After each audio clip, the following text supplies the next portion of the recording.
Welcome to another episode of the Kettle USA Daily Podcast. Today, we are bringing on an amazing guest and someone that has become a really great person within the cattle industry and dear friend of mine, Jay Clark, to discuss ranching as a business and what that kind of looked like for him and his family.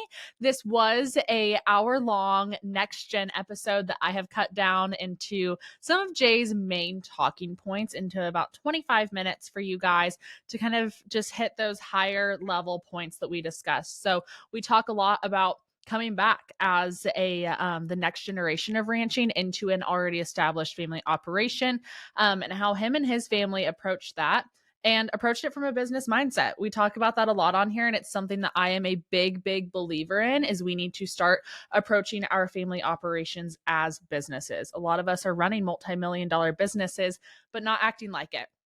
And Jay just brings a really great perspective of someone who kind of left and then decided to come back to the operation, what that looked like for him and his family, and all of the things like that. So let's go ahead without further ado and get into this convo with Jay. One of the best pieces of advice that I ever got, and it's just simple as can be, but every day do something to make your place better. And that could be picking up a piece of trash or tightening up a wire. It doesn't have to be this huge project or grand entrance or something like that. Just every day do something to make your place a little bit better. Now, when I came back initially, because I had no formal training. I mean, I took ag in high school, and I'd learned from my dad and some neighbors, but I didn't have any, an animal science degree from A&M or something like that. I felt very underqualified. And so I just leaned really heavy into the things that were coming out of the industry, whether it's the publications or the extension service, just really looking into that, because from where I was at, that was the voice of authority on the people that really knew what they were doing. And I don't want people to misunderstand me, so I want to make sure that I'm very clear in this. I'm not saying they gave bad advice. I'm not saying that they were wrong. But for me just to say, okay, here's the recipe, copy and paste, that's not how it works. And that's true for any of those organizations or models or whatever you want to call it. You've got to know your context before anything else, and know your resource base and what you're working with. And then I think where the economics comes in is where you really look at, okay, we have constraints. Where do we get the best return on our dollar, on our efforts, on our labor? And that keeps it moving forward. So there was one night, it wasn't long after our first child was born. We were kind of wrapping up. It was the 2017 year. We were kind of wrapping it up and starting to get ready to go see the accountant, and it was ugly. And you're just like, I don't know what we're doing, And I Googled how to make money ranching, and it's still kind of embarrassing to say, but this ad popped up for this group called Ranch Management Consultants, and they put on a school all over the United States almost the entire year. It's been around for a long time, but the school is called Ranching for Profit. And I was just like, this is a scam if I've ever seen one. But I kept thinking about it. So a few days later, I came back and I was like, well, let's do a little investigating, see what we can find. And so I start, my online sleuthing and working my network and trying to find out, hey, what's the deal? And to a person, anybody that had gone to it raved about it. Changed my life, changed my business. It's worth every penny. And so somehow or another, and it's not cheap to go, but I conned my folks into helping pay for it. And so I went to the school, and just a quick little snippet about it. It's essentially a business school for people in production agriculture. And they recognize that knowing how to raise an animal or to run a ranch is not the same as knowing how to run a business that raises animals. And so they really nail down on the finances and the economics of it, which was my love language, and then also on managing people, which in a family operation, that's a huge part of what you deal with on a daily basis. And I went, and it was like drinking from a fire hose. And I came back and I told my parents, I was like, hey, I got this figured out. Here's all the things you've been doing wrong. Here's what we need to do. And that was not very tactful. So that went. But then one of the things that really caught my attention is their education piece for after the school is a peer advisory board called Executive Link. And so you interview and are placed on a board, and I mean, you talk about all your problems, the finances, the warts of your business, the family issues, whatever it is. I mean, they're essentially your board of directors. And so at one of the very first meetings, my EL board made the recommendation that I should pay for my parents to go. And I thought that was a pretty good idea. And so I asked them, I said, this is important. I would really like for you to go to this. And they said, no. And then I came back a couple weeks later and said, I have got you an all expense paid trip to Wichita, Kansas, was where the school was at. And it's really important. I'd like for you to go. And so they went. And another thing that I did along with that is I had scheduled a tour of a ranch that was implementing a lot of those practices, both from a regenerative perspective on the land, but also with the people management and with their economics and finances. And that is what sold them, I think, more than anything, because they saw what it could be, and then they went and kind of saw how you get there. And I'll never forget when my mom got back, she said, we bought the T-shirt and drank the Kool-Aid. Let's get started. And so, that was about 6 years ago, and it's been phenomenal for us. It really has. But to your point about how we approach things from a business perspective, one of the things that I latched onto was we have a lot of family businesses in agriculture, and a lot of times they're not run like businesses. And we know things that we should do if we're going to treat it like a business. And a lot of times we let the family get in the way of running the business. But let's strive to run the business so we can then go run the family. Because if the business is functioning and things are happening the way they're supposed to happen, and things are getting done the way they're supposed to get done, then it's a lot easier for the family to go be a family. And you don't have all these other things that are hanging over, between you and your brother or your uncle or whoever. And that's been tremendous for us. I mean, you bring up a great example, because when you start having these business-like conversations on these topics, you unpack some things along the way. And most of the time, everybody wants the same thing. But maybe Yeah. we have a different vision of how we get there. And I can, my vision is not necessarily the one we need to take, but there may be some pieces that I've got figured out, and there's some pieces that you've got, there's some pieces that they've got, and let's put this thing together and let's all go do it together and make it work, because that's what we all want at the end of the day. Estate planning gets picked on a lot. I don't. How many people out there are running an operation and they don't know there's not a will, there's never been a discussion about what's going to happen or anything like that, and you get a pat on the back and say someday this will be yours. And not to be ugly, but sometimes you should ask the question, do you want it to be yours? Do you want, if it's a mess, do I really want it? And so, why don't we have a conversation about it on what makes sense and what works? Um, it's just one of those things, and you start evaluating things differently, and you start thinking differently and more critically on the decisions that you make. And one of the things I always like to harp on, if you've got any kind of sizable acreage, and we'll talk values here in Texas. In my part of the world, in Brownwood, Central Texas, we're still fairly rural. You're probably looking on an average between $2,000 to $3,000 an acre. And so 1,000 acre place, you're talking, $2 to $3 million. Okay, well, what is the return on asset for that place? Don't include land appreciation, but what is the business generate as far as revenue, and what are we walking away with at the end of the year?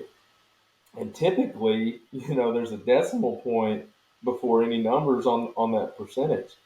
Okay, and I could say this because I've done it, and I've even had the minus sign before it too. So I can talk freely about this. But if I went down to Edward Jones or Wachovia or whoever has the office on Main Street, and I gave them that same $2 or $3 million and said, do a good job with it, Mike, and they brought me a 0.5% return after a year, I would call them a crook and run them down at the coffee shop and the feed store and everywhere else, and they'd be out of business. But in ag, we're just like, oh, we're just going to keep on. You know, they signed up for another year on our line of credit or what have you, and it's like, we own multi-million-dollar businesses. Let's start acting like it. And and we get on the employee side of it. Now, how many multi-million-dollar businesses pay people, in sweat equity or $12 an hour, and you get to go fishing?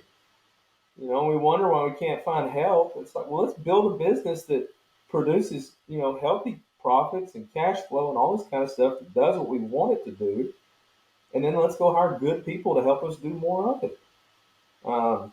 There's a sign. We were trying to hire a secretary the other day at the Farm Bureau, and we were having a tough time because our salary was, I don't remember exactly what it was. It was less than $13 an hour.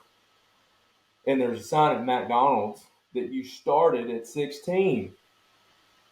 And it's like, well, that's who we're competing with for our workforce. So Yeah. what do we need to do to make these businesses work where we can attract people and not just take what's left over? And I'm not saying we have to pay, $100,000 salaries. That'd be great. There's places that do, and those managers and those employees are worth every penny. But how do we get where we pay people, $50,000, $60,000 a year, and take care of our employees instead of using them up? I think the first thing, it's not like you go check out the knowledge and just you're done. You're continually Yeah. investing in yourself, investing in your operation, and you're learning new things all the time. And you've got to be that lifelong learner where you're always examining yourself and what you're doing and what could we do better. And where that kind of started is fun. A lot of people kind of think I'm an environmentalist or something now because I don't put out fertilizer. I don't spray the brush. Like, I really don't use chemicals anymore. The thing that really made me look at it is I wanted to take a hard look at our economics and our overheads and what we were spending, and figure out a way to cheapen this thing up a little bit.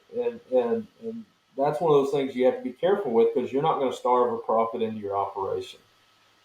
And so one of the things that I looked at is, so we can pick a few things and pull them out and see how it goes, or we can pull everything out and see what we really have to put back in. And I guess for a young and dumb, maybe that's the route that I opted for. So overnight, we pulled basically everything out except for the vaccinations for the cattle that our vet told us, like, you need to do this.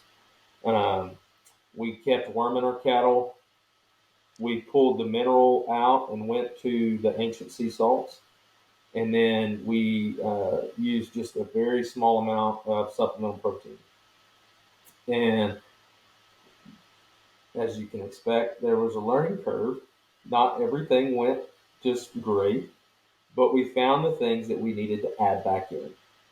And through the course of that, we were able to reduce our overhead significantly. Another thing along those same lines is we sold all of our farming equipment and started contracting out what farming we still maintain. And actually, right now, we're in the process. This year will be the last year that we have any farming. We're going strictly to grass. In our area, there's not a ton of farming, um, but it's just a better fit for us and what we want to do. So, and I've got 2 skid steers and a couple trailers, and that's about it as far as equipment. You think about what you're taking off the sheet as far as equipment depreciation, maintenance, fuel, all those things, and really trying to go after this mindset of how can we produce the most with the least, and finding some balance there. And that's not going to work for everybody. Don't follow my recipe, but experiment and see what works for you. We've had for everything that's worked right, we've had a couple dozen things go wrong. But be strategic in the way that you do it. If there's an example, we were pretty traditional for our area, so we had cow calf. We raised replacement heifers. We would buy stockers every year to graze on the small grains that we planted.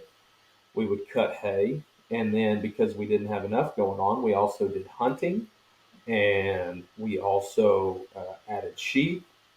A long time ago, we had a feedlot. And then my dad really liked messing with bulls, so we started doing commercial bulls. So with 3 employee units, we had about 10 different enterprises. Oh, and freezer beef. Don't forget freezer beef. So we've got, we had more than enough to do, but we weren't really doing any of it very well. And so we quit doing the heifers. We quit doing the bulls. We quit doing the stuff. I mean, we pulled it down. We said we're going to do cow calf, sheep, and hunting.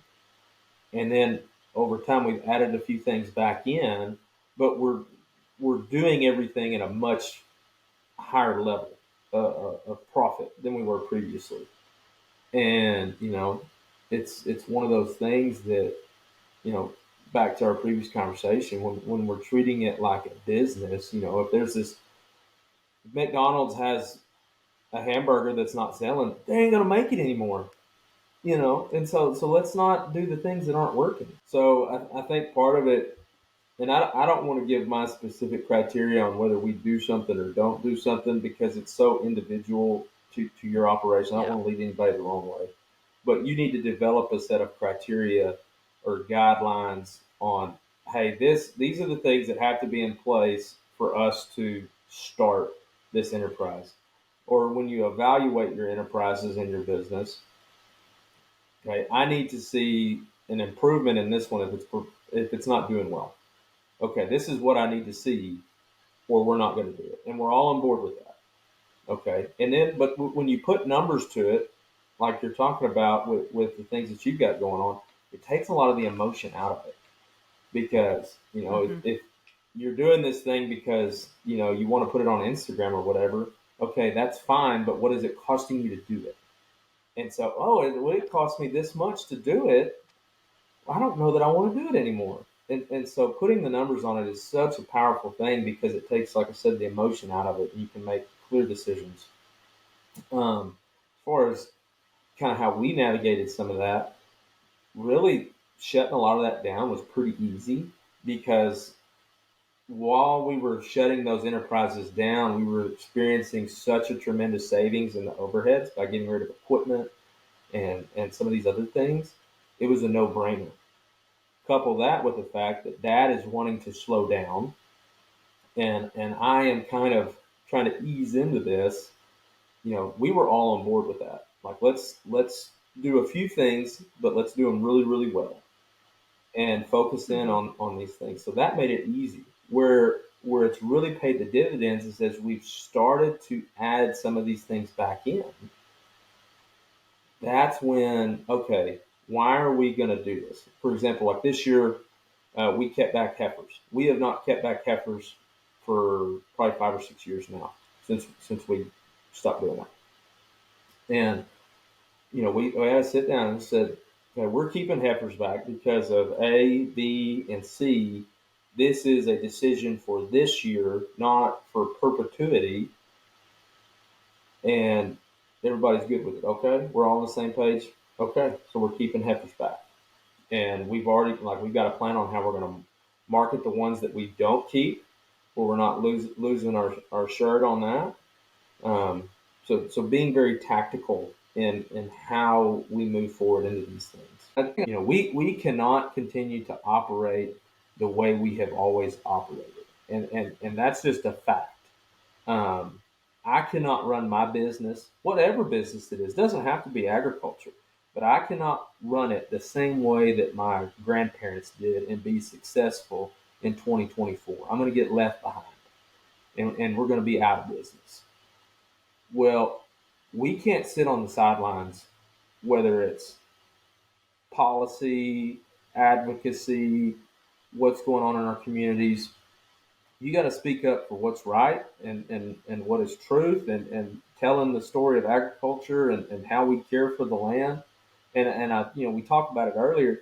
People think I'm an environmentalist. I probably am the biggest environmentalist in our county, because it means a lot to me that we have enough water, and that our water is clean, and that the animals that we're raising are healthy and doing well. And it's not because I love the environment, it's because I love my family and I love our business and I want us to be successful. And so if that makes me an environmentalist, well, then paint me green and put me on a bumper sticker. But we as an industry have got to do better and get outside of our fence rows. And it does, I'm not saying you got to go to Washington D.C. all the time, or go the influencer route, but start with having a conversation with your neighbors or people in town, or that you're socializing with. And because people ask me all the time now, all the preschool moms, I'm the one they ask about GMOs and vaccines and stuff like that. And I don't know a whole lot about it, but I can, find it. I can find the people they need to talk to. And, people trust us. We have a story to tell, and it's worth telling. So get to work. We're all in this for different reasons, and we have different visions, but I think everybody is in agreement that they want to see their kids, that next generation, at least have the opportunity to do what they're doing. They don't have to do it, but to have the opportunity. And so don't forget, and this is straight from Joel Salatin, but he said that romancing the next generation is the ultimate test of sustainability. And I love that he used the word romance. And I think back to when I was a kid. A lot of times, I don't think we were romanced very much when we were out in the fields and doing whatever Dad had on the yellow pad for us to get done that day. But if we aren't capturing their hearts and their spirits with what we're doing, then I think we've missed the point. And so, your family is at the end of the day, that's all you have. And cherish it and take care of it, but make it fun. Make it what you want it to be, and what you and your spouse want it to be, and go enjoy it. Don't be so caught up in the work and trying to achieve, whatever the next rung is on the ladder, that you leave the things that are really important behind, because they won't be there forever. I hope you guys loved today's conversation that we had with Jay, and we're able to glean some really great information that you're able to take back home and apply to your operation, your scenarios, all of the things like that. And just use this as a really great thought-provoking exercise for you guys of how can you make your business today, your ranching operation, that one step better that Jay talked about right at the beginning. How can you start having those tough conversations with those in your lives, and how can you continue to show up for your community as agriculturalists as well? So again, thank you all so much for listening to another episode of the Cattle USA Daily Podcast. If you guys want the full episode that was recorded on the Next Generation. I will have that link down below. And again, all of our other Cattle USA links. If you guys would please like, subscribe, rate, review, do all of the things like that. We really appreciate it here at the team. And we will see you all tomorrow on another episode of the Cattle USA Daily Podcast. Have a good one, y'all. We'll see ya.